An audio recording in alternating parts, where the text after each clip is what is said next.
Bismillahirrahmanirrahim. Assalamualaikum warahmatullahi wabarakatuh. Kali ini kita akan membahas tentang konsep komunikasi politik. Perlu diketahui bahwa setiap level komunikasi dapat menciptakan proses dan interaksi yang menyejahterakan atau menyengsarakan manusia. Dengan berkomunikasi, manusia bisa memahami lingkungan sekaligus belajar beradaptasi dengan situasi yang dihadapinya. Berikut ini mari kita saksikan dulu sebelum kita membahas tentang konsep komunikasi politik, yaitu tayangan tentang sejarah Indonesia, sejarah singkat Indonesia.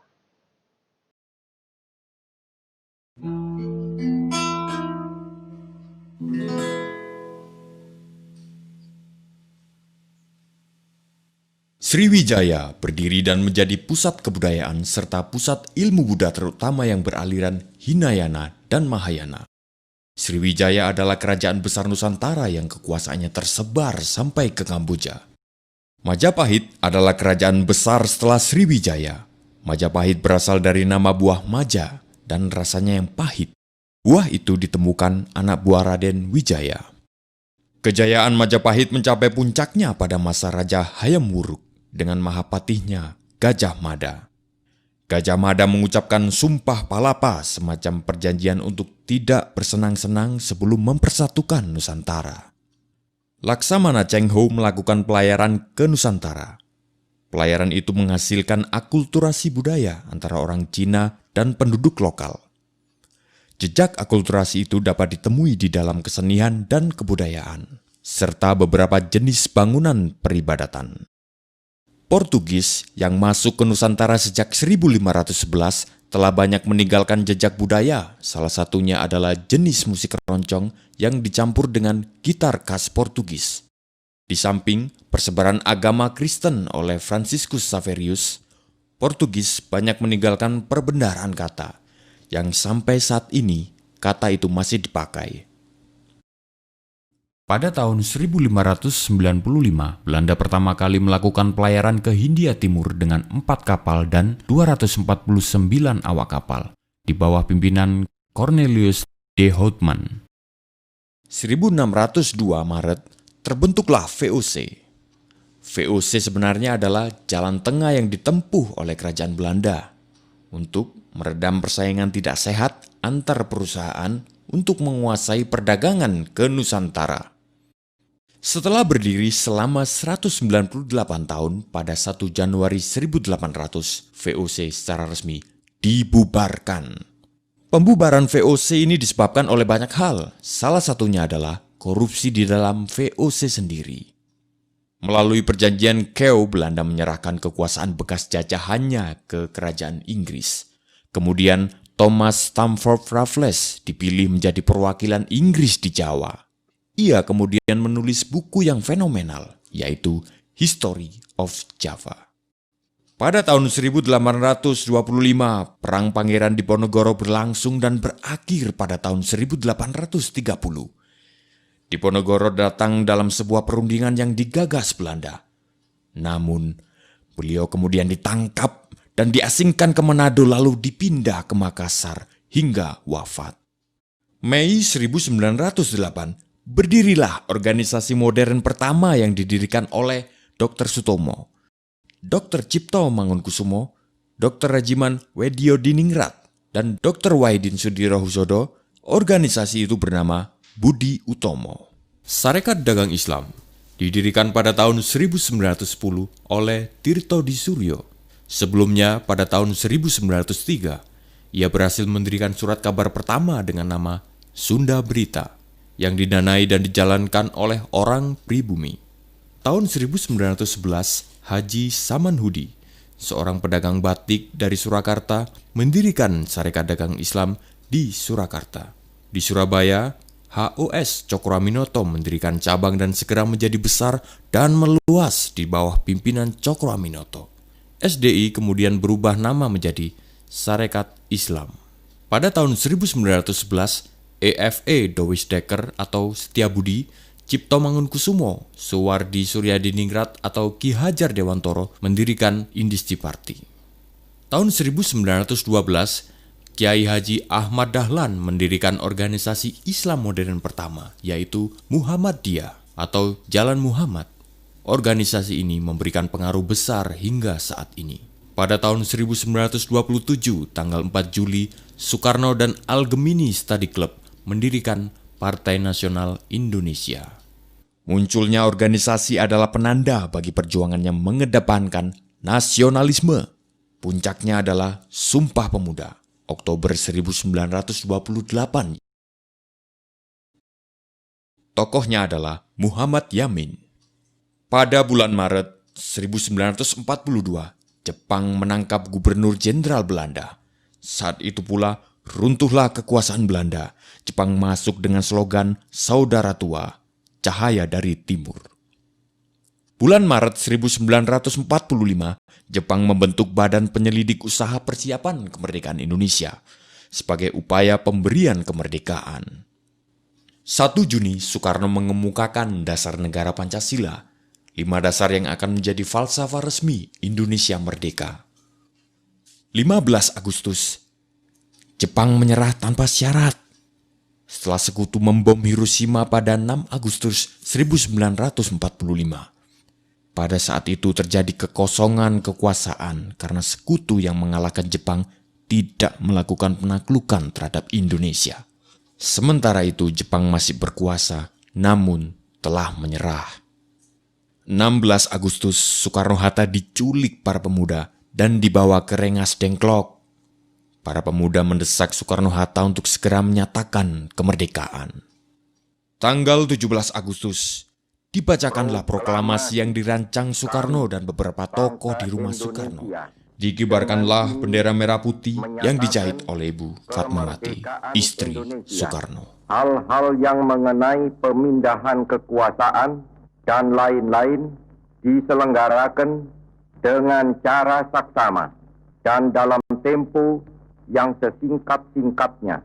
Jakarta, 17 Agustus 1945, atas nama bangsa Indonesia, Soekarno-Hatta.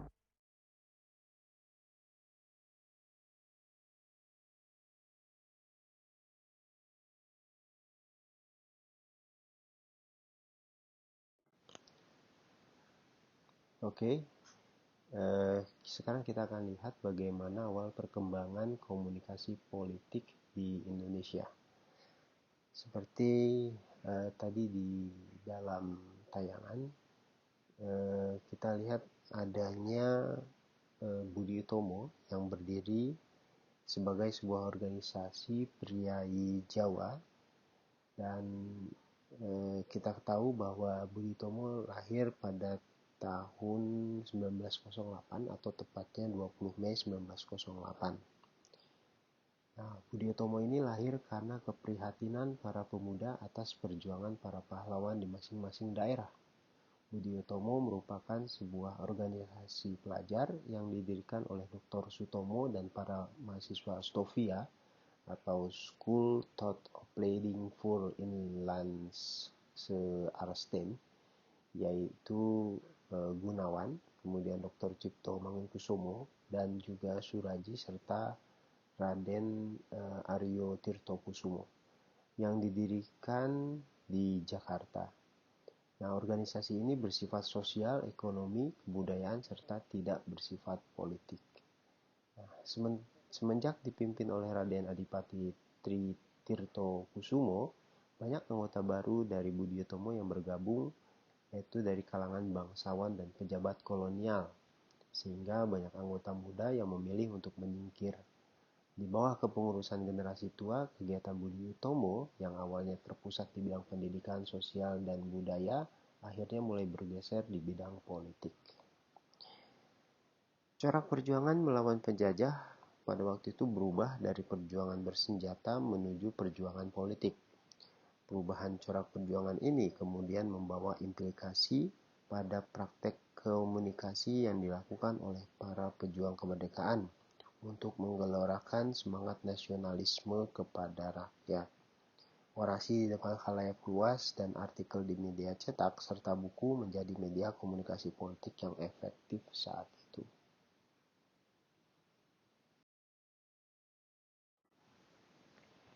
Pidato pembelaan atau pleidoy yang dibacakan oleh Soekarno di depan pengadilan kolonial di tahun 1930 berjudul Indonesia Menggugat merupakan salah satu bentuk komunikasi politik terkemuka yang dilakukan oleh para pejuang kemerdekaan bangsa. Dalam pidatonya, Soekarno menggugat kolonialisme yang mencengkram Indonesia. Orasi ini menjadi bagian penting dalam sejarah perjuangan bangsa Indonesia dalam merebut kemerdekaan melalui perjuangan non-bersenjata yang banyak memanfaatkan media untuk komunikasi politik.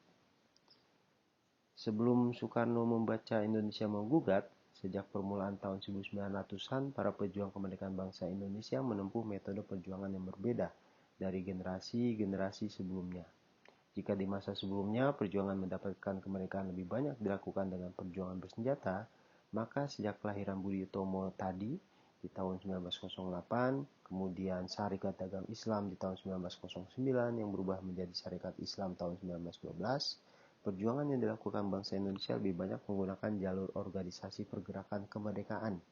Melalui kegiatan organisasi inilah, komunikasi politik dalam bentuknya yang masih sederhana dipraktekkan para pejuang kemerdekaan.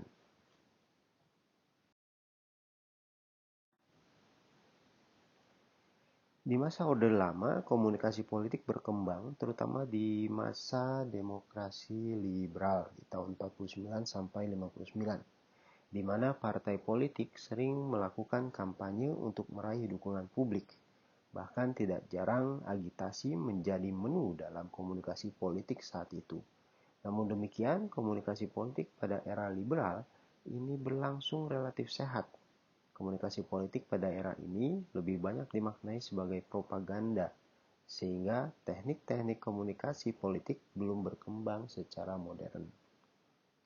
Di masa Orde Lama, media massa umumnya menjadi bagian dari partai politik. Posisi seperti ini menyebabkan media massa, terutama koran, tidak ubahnya sebagai corong propaganda dari partai politik. Khalayak dari koran yang terbit di masa ini tersegmentasi berdasarkan pilihan politiknya. Hampir semua partai politik, terutama partai-partai besar, memiliki koran yang menjadi underbow atau bagian dari partai politik yang bersangkutan. Partai Nasional Indonesia memiliki koran Suluh Marhain. Partai Masyumi memiliki koran Abadi. Partai Sosialis Indonesia memiliki afiliasi dengan Harian Indonesia Raya, dan PKI memiliki Harian Bintang Timur.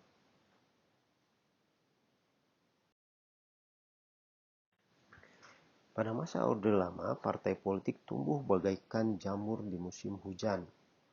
Partai politik dengan berbagai latar belakang ideologi berusaha mendapatkan simpati rakyat Indonesia yang baru merdeka.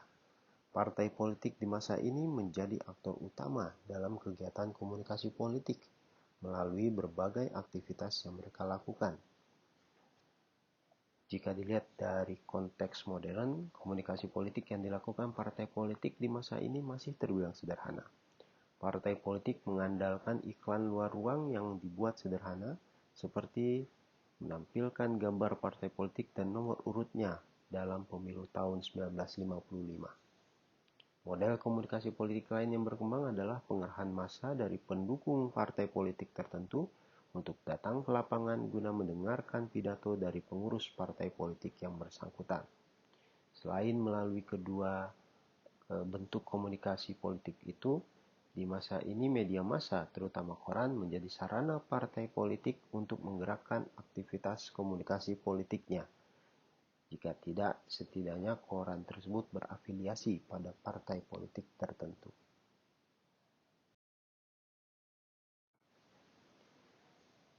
Kemudian di masa demokrasi terpimpin di tahun 59 sampai dengan tahun 65, komunikasi politik mengalami kemunduran sebagai akibat kekuasaan absolut yang dipegang oleh Presiden Insinyur Soekarno. Media massa oposisi yang selama ini menjadi media komunikasi politik yang berani mengkritisi kebijakan pemerintah dibredel.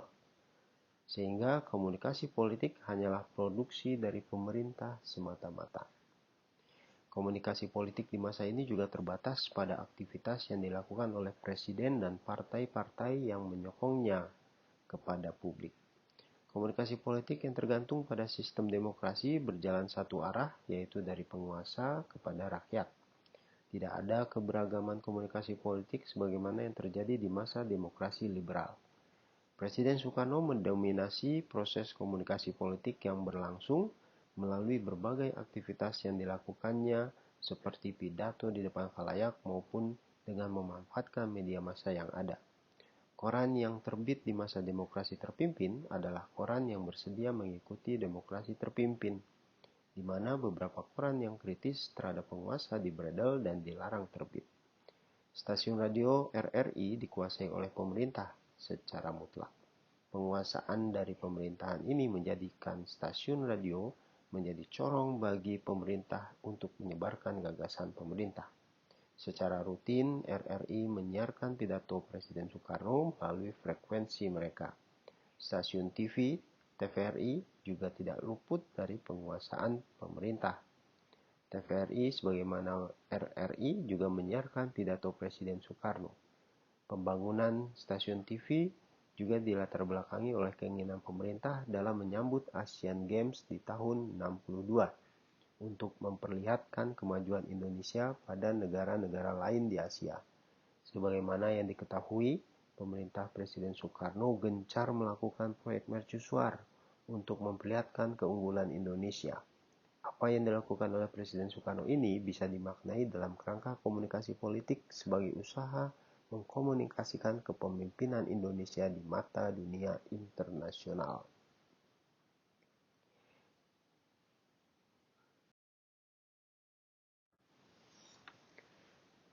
Baik, selanjutnya kita lihat bagaimana komunikasi politik Indonesia di masa awal Orde Baru. Kejatuhan Orde Lama digantikan dengan Orde Baru, awalnya menyiratkan harapan akan munculnya pemerintahan yang demokratis. Sebuah model pemerintahan yang serempak akan mendukung iklim komunikasi politik yang dinamis.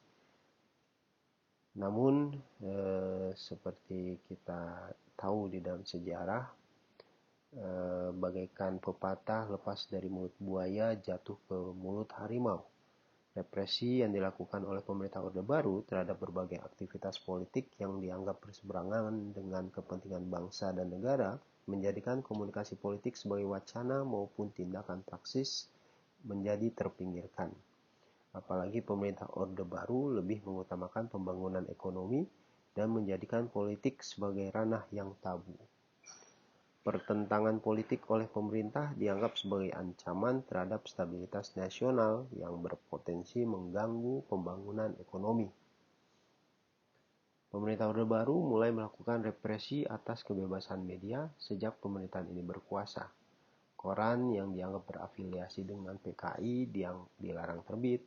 Buku-buku dari para pengarang yang memiliki latar belakang PKI atau organ onderbouwnya seperti Lembaga Kebudayaan Rakyat atau LEKRA dilarang beredar dan publik juga dilarang keras membacanya.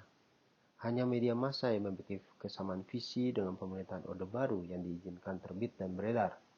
Awalnya pemerintahan Orde Baru memiliki relasi yang erat dengan media massa seperti ini, terutama karena alasan kesamaan visi yang sama-sama anti komunis.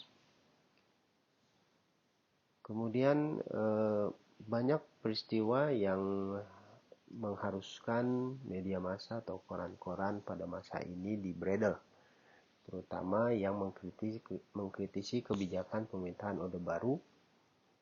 Itu akan terkena dampaknya.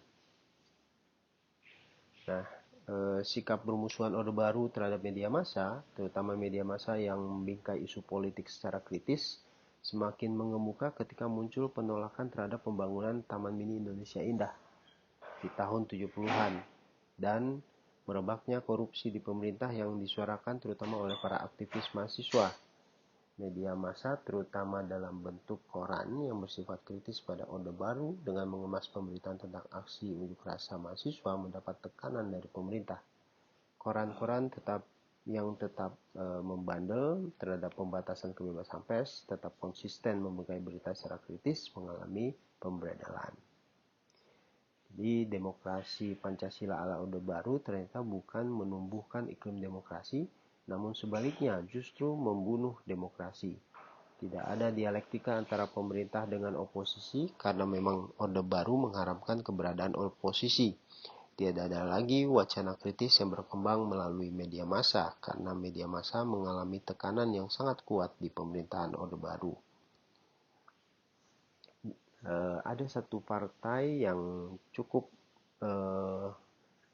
yang besar ya yang dikuasai oleh Orde Baru, yaitu golongan karya yang secara mutlak menguasai kehidupan berpolitik, karena pada waktu itu hanya ada 3 partai yang berkuat yang bisa diakui oleh pemerintah, golongan karya, P3 dan PDI.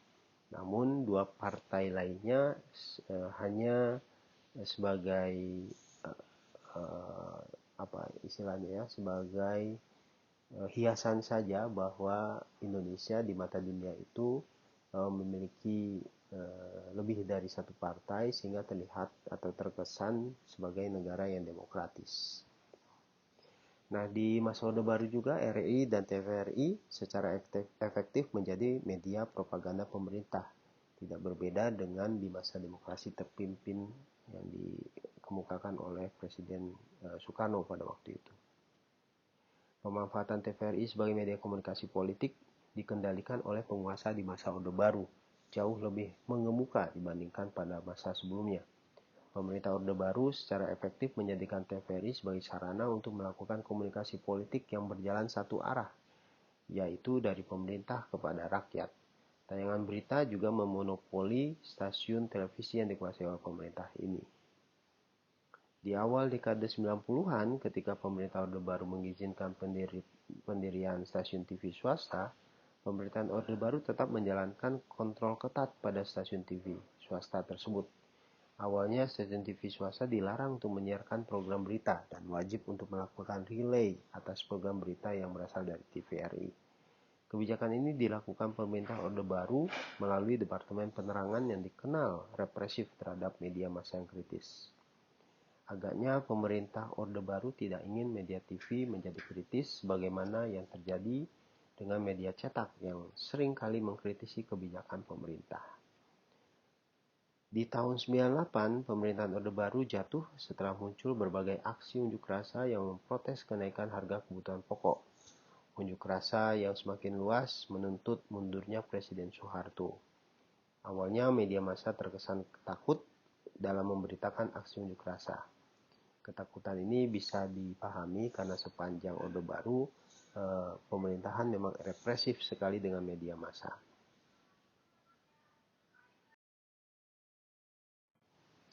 Setelah jatuhnya Orde Baru, reformasi kemudian menjadi pahlawan yang membuka akses lebar terhadap berbagai kegiatan politik, termasuk di dalamnya adalah komunikasi politik. Partai politik bermunculan bab jamur di musim hujan. Lembaga swadaya masyarakat dan organisasi sosial kemasyarakatan juga tidak ketinggalan berdiri mendampingi lembaga swadaya masyarakat dan organisasi sosial kemasyarakatan yang sebelumnya sudah eksis. Media massa tidak ketinggalan meramaikan ranah komunikasi politik dengan berbagai pemberitaan tentang aktivitas politik para aktor politik.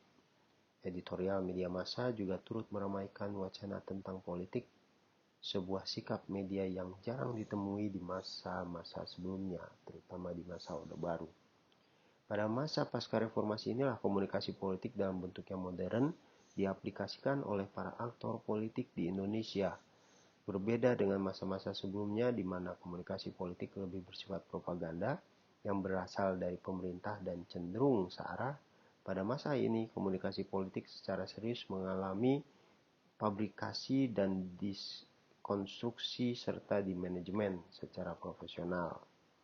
Pasca tahun 98, persaingan antar aktor politik menjadi lebih sehat setelah keran demokrasi dibuka. Berbeda dengan masa demokrasi yang otoriter, demokrasi yang dilaksanakan pasca reformasi adalah demokrasi yang benar-benar menjalankan amanat rakyat. Partai politik sebagai salah satu aktor politik utama tidak lagi bisa mengandalkan kekuasaan pemerintah untuk meraup simpati publik, sebagaimana yang terjadi di masa Orde Baru maupun Orde Lama. Partai politik dihadapkan pada tantangan demokrasi yang mengharuskan mereka bersaing secara sehat melalui berbagai proses komunikasi politik guna meraup simpati dan dukungan publik. Iklan politik dalam berbagai media, mulai dari iklan politik TV, internet, media cetak, sampai dengan media iklan luar ruang didesain secara lebih komunikatif, menghiasi komunikasi politik di Indonesia. Bahkan partai politik tidak segan-segan menggunakan jasa konsultan politik untuk mendesain komunikasi politik yang mereka lakukan. Bahkan juga meminta biro iklan untuk membuat iklan yang komunikatif. Kegiatan komunikasi politik di Indonesia pasca 98 mengemuka selain iklan politik adalah humas politik. Partai politik, calon anggota legislatif, calon kepala daerah, dan juga calon presiden berusaha mengemas diri mereka sebaik mungkin agar mendapat simpati pemilih.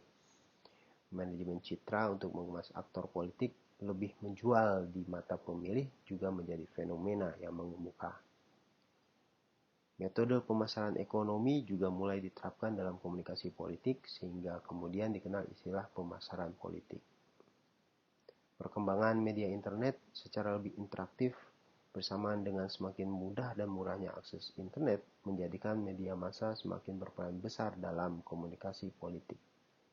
Indonesia pasca 98 mencapai praktek demokrasi yang sesungguhnya, di mana partisipasi rakyat benar-benar dihormati dan tidak ada lagi rekayasa politik sebagaimana yang terjadi di masa Orde Baru.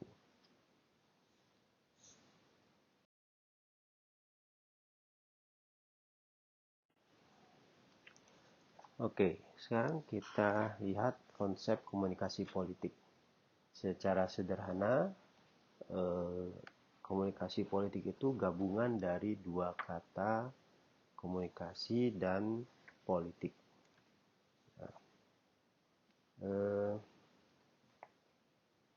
Jika sudah digabungkan menjadi komunikasi politik, memiliki makna yang lebih luas dan tidak sederhana.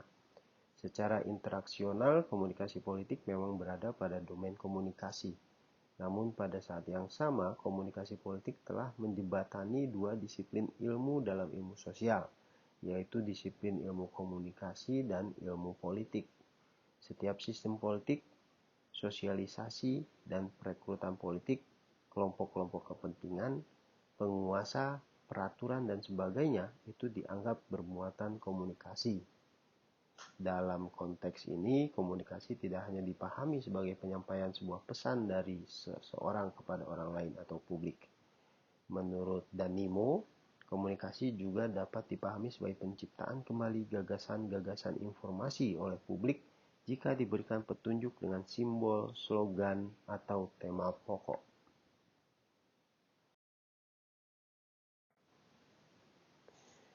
Ciri penting dari komunikasi dapat kita identifikasi melalui dua hal.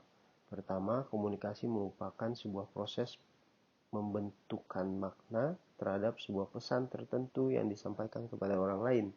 Kedua, efektif atau tidaknya proses komunikasi sangat bergantung pada proses interpretasi komunikan atas pesan yang diterimanya. Nah, Anda mungkin masih ingat ketika tahun 2009 ya, atau kalau tidak bisa dilihat di berita, bahwa menjelang pemilihan presiden tahun 2009, Andi Malarangeng pernah menjadi juru kampanye dari salah satu kandidat presiden dan wakil presiden, yaitu SBY dan Budiono di Sulawesi Selatan. Namun, entah disengaja atau tidak, Andi yang berasal dari Sulawesi pun dalam kampanyenya mengeluarkan pernyataan yang menimbulkan banyak reaksi. Dalam kesempatan itu, Andi menyampaikan bahwa belum saatnya orang Sulawesi menjadi presiden. Pernyataan tersebut sontak menimbulkan reaksi keras dari berbagai kalangan di Sulawesi. Para budayawan, akademisi, hingga politikus, dan orang-orang yang tidak memiliki kepentingan politik pun bereaksi. Reaksi itu diekspresikan dalam bentuk yang berbeda-beda.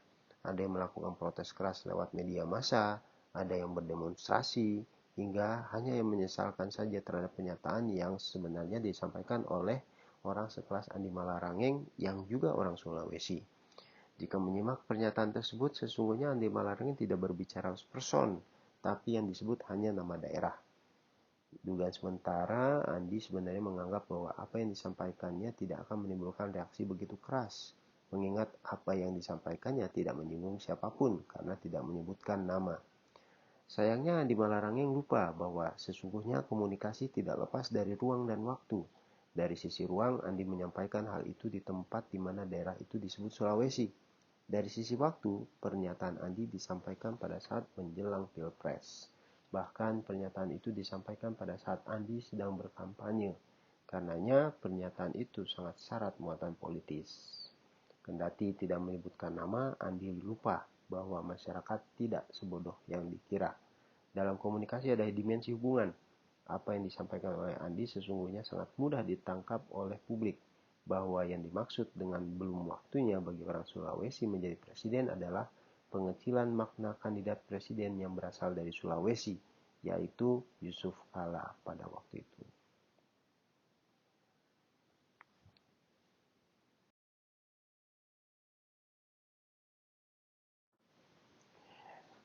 Oke, sekarang kita lihat komunikasi sebagai proses politik. Pesan komunikasi dalam politik sangat penting karena tanpa komponen komunikasi, infrastruktur dan suprastruktur akan mengalami putus hubungan, sehingga mekanisme yang seharusnya dijalankan tidak berkembang secara dinamis. Misalnya, ketika terjadi komunikasi antara eksekutif dengan legislatif, atau tidak adanya komunikasi antara pemerintah dengan rakyatnya, berbagai macam kebijakan negara tidak akan tersosialisasikan dan terlaksana dengan baik. Begitu juga berbagai bentuk keterlibatan rakyat dalam politik akan mengalami hambatan. Dengan komunikasi sebagai proses politik, berbagai tatanan politik yang tidak sesuai dengan tuntutan masyarakat akan berubah, misalnya tradisionalisme. Berbagai adopsi dari luar tidak akan mudah diterima begitu saja dan akan mengalami kegagalan apabila bertentangan dengan tradisi yang sudah ada. Dengan demikian, komunikasi ibarat aliran darah yang mengalirkan pesan politik berupa tuntutan, protes, dan dukungan, atau aspirasi dan kepentingan ke pusat pemrosesan sistem politik. Hasil pemrosesan itu dilahirkan kembali oleh komunikasi politik yang selanjutnya menjadi feedback di sistem politik. Nah, ini berikut beberapa catatan penting dari komunikasi sebagai sebuah proses politik. Yang pertama, komunikasi memiliki peranan signifikan di dalam menentukan proses perubahan politik di suatu negara. Yang kedua, penafsiran suatu hal terdapat dalam pihak penguasa akan muncul hegemoni komunikasi dan pola komunikasi terhadap sikap indoktrinasi. Kemudian ada masih diwujudkannya tradisi politik yang mementingkan keseimbangan, harmoni, dan keserasian. Pada kenyataannya tradisi tersebut dijadikan alat legitimasi politik penguasa atas nama stabilitas. Dan yang keempat, sebagai proses politik, komunikasi menjadi alat yang mampu mengalirkan pesan politik atau tuntutan dan dukungan ke pusat kekuasaan untuk diproses. Kemudian proses tersebut dikeluarkan kembali menjadi umpan balik atau feedback, yang artinya komunikasi sebagai proses politik adalah aktivitas tanpa henti.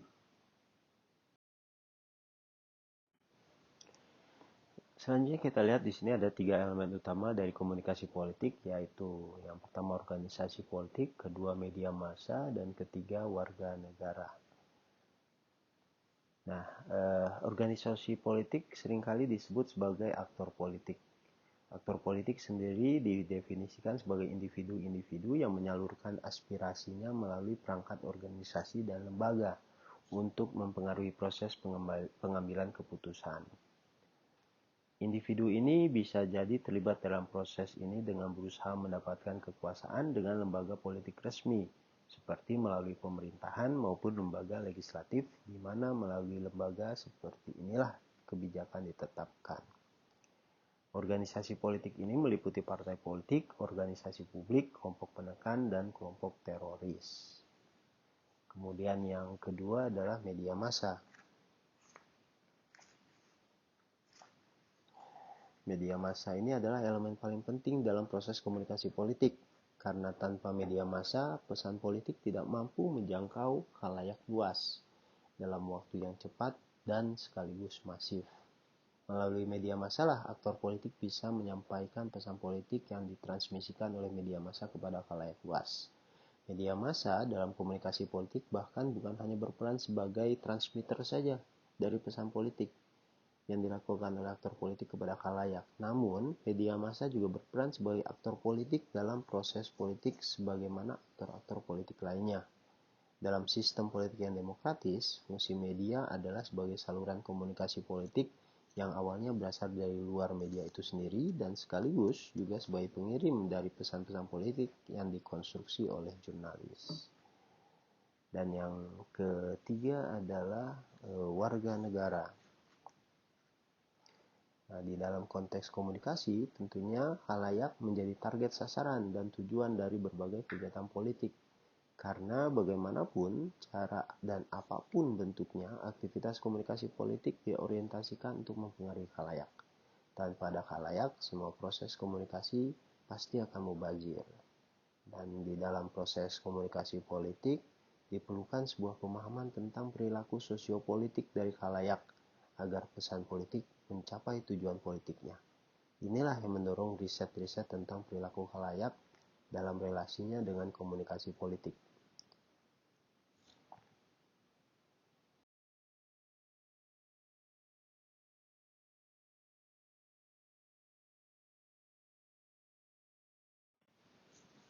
Definisi komunikasi politik yang lain adalah dari Brand Wigner.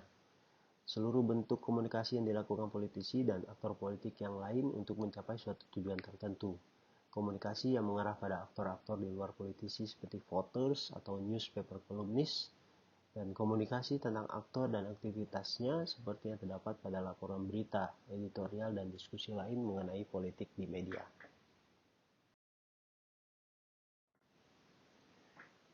Nah, definisi selanjutnya ini bisa Anda baca bahwa komunikasi politik adalah suatu penyampaian pesan politik yang secara sengaja dilakukan oleh komunikator kepada komunikan dengan tujuan membuat komunikan berperilaku tertentu. Ini menurut Windelsheim. Jadi komunikasi politik itu bisa terjadi dalam bentuk apapun. Di bukunya Danimo disampaikan ada konsekuensi aktual dari komunikasi politik, yaitu kegiatan yang benar-benar dilakukan oleh para aktor politik atau kegiatan komunikasi politik yang memang secara jelas berada dalam ranah komunikasi politik. Contohnya kampanye, pidato presiden, iklan partai politik, dan sebagainya. Sedangkan ada juga konsekuensi potensial, yaitu komunikasi politik sebenarnya tidak hanya sebatas aktivitas komunikasi yang berada secara nyata dalam ranah politik. Dia juga bisa terjadi di ranah lain, seperti sosial, ekonomi, dan budaya. Biasa disebut juga komunikasi politik tatkala aktivitas tersebut membawa implikasi terhadap kehidupan politik. Contohnya misalnya rivalitas klub sepak bola Real Madrid versus Barcelona. Dan ini menjadi bentuk referendum kemerdekaan pada beberapa tahun yang lalu. Baik, definisi lainnya adalah komunikasi politik adalah aktivitas komunikasi yang berhubungan dengan politik dengan menyajikan konsekuensi aktual dan potensi yang mengatur manusia di bawah kondisi konflik. Ini menurut Danimo. Politik mencakup sesuatu yang dilakukan orang. Politik adalah kegiatan yang dibedakan dari kegiatan lainnya seperti ekonomi, keagamaan, dan sebagainya. Walaupun tidak selalu berhasil. Politik hanyalah untuk mengartikan kegiatan orang-orang secara kolektif yang mengatur perbuatan mereka di dalam kondisi konflik sosial. Ilmuwan politik Mark Roloff menjelaskan bahwa politik adalah pembicaraan atau kegiatan politik adalah berbicara. Politik pada hakikatnya kegiatan orang secara kolektif sangat mengatur perbuatan mereka di dalam kondisi konflik sosial. Bila orang mengamati konflik, mereka menurunkan makna perselisihan melalui komunikasi. Doris Graeber mengatakan komunikasi politik sebagai bahasa politik yang bukan hanya mengkompromikan retorika semata-mata, namun juga tanda-tanda paralinguistik seperti gerak tubuh dan tindakan politik seperti boikot dan protes. Doris Graeber berpandangan bahwa komunikasi politik termasuk di dalamnya adalah bahasa tubuh dan tindakan politik seperti boikot dan protes tadi. Selain Doris Graeber, Migner juga sependapat bahwa pakaian, apa yang digunakan, gaya rambut, tata rias, dan logo, dan semua elemen komunikasi yang ditujukan untuk membentuk image politik termasuk dalam komunikasi politik. Definisi lain tentang komunikasi politik adalah penyampaian pesan politik dari pengirim ke penerima dengan penekanan pada membuat penerima menerima apa yang disampaikan oleh pengirim dan menolak yang berasal dari pihak lain. Ini menurut Lord Wendelson. Obrolan yang terjadi di masyarakat, seperti misalnya mengapa BBM terus naik, fasilitas publik yang amburadul, pajak yang tinggi. Nah, obrolan ini sulit dicari siapa yang salah. Namun, yang diketahui masyarakat, setiap 5 tahun sekali ada pemilu memilih pemimpin dan wakil rakyat. Sementara keadaan tidak berubah, mungkin semakin sengsara. Jadi, di mana pentingnya politik bagi masyarakat? Nah, atas dasar itu, maka aktivitas politik tidak bisa dipisahkan dari aktivitas kehidupan manusia. Dahlan juga mengatakan bahwa komunikasi politik adalah suatu proses pengoperasian lambang atau simbol komunikasi yang berisi pesan politik dari seseorang atau kelompok kepada orang lain dengan tujuan untuk membuka wawasan atau cara berpikir serta memengaruhi sikap dan tingkah laku khalayak yang menjadi target politik. Menurut Nimo, ya, dalam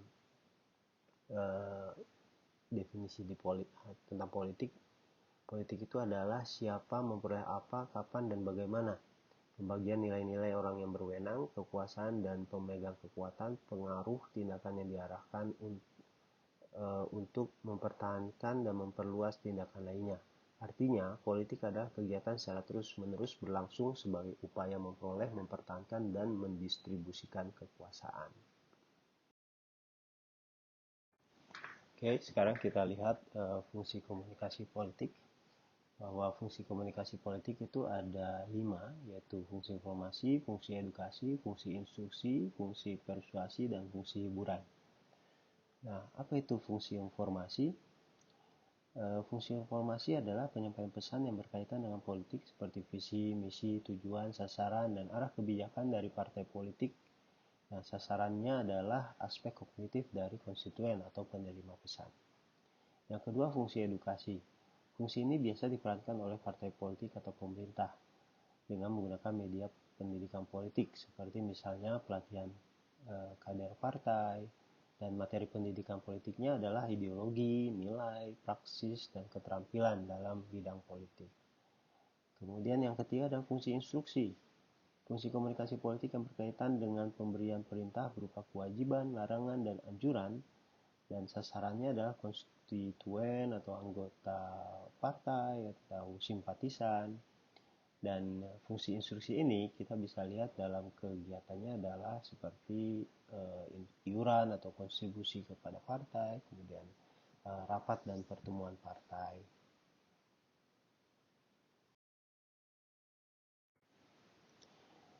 Yang keempat, fungsi dari komunikasi politik adalah fungsi persuasi. Fungsi ini mempengaruhi orang lain untuk melakukan seperti yang diharapkan oleh pemberi pesan, mencakup aspek kognisi, afeksi, dan perilaku. Cara dan teknik persuasi berbeda-beda, tergantung kepada karakteristik publik atau konstituen. Publik rasional biasanya akan disampaikan tentang visi dan program partai. Sedangkan publik tradisional, bagaimana kepedulian partai terhadap nilai-nilai tradisi misalnya. Kemudian untuk fungsi hiburan, fungsi ini menyampaikan pesan-pesan hiburan dalam rangkaian komunikasi politik. Misalnya, Golkar memboyong artis untuk safari, atau muncul humor-humor tentang partai dan tokoh-tokoh politik. Baik, demikianlah tayangan tentang konsep komunikasi politik. Silakan Anda lanjutkan dengan forum diskusi di e-kuliah. Terima kasih atas perhatiannya, dan sebelum ditutup, mari kita lihat tayangan berikut ini yang menjadi hiburan politik yang sering kita temukan di zaman media sosial.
Ya, itulah materi kita kali ini. Saya tutup dengan ucap hamdalah dan assalamualaikum warahmatullahi wabarakatuh.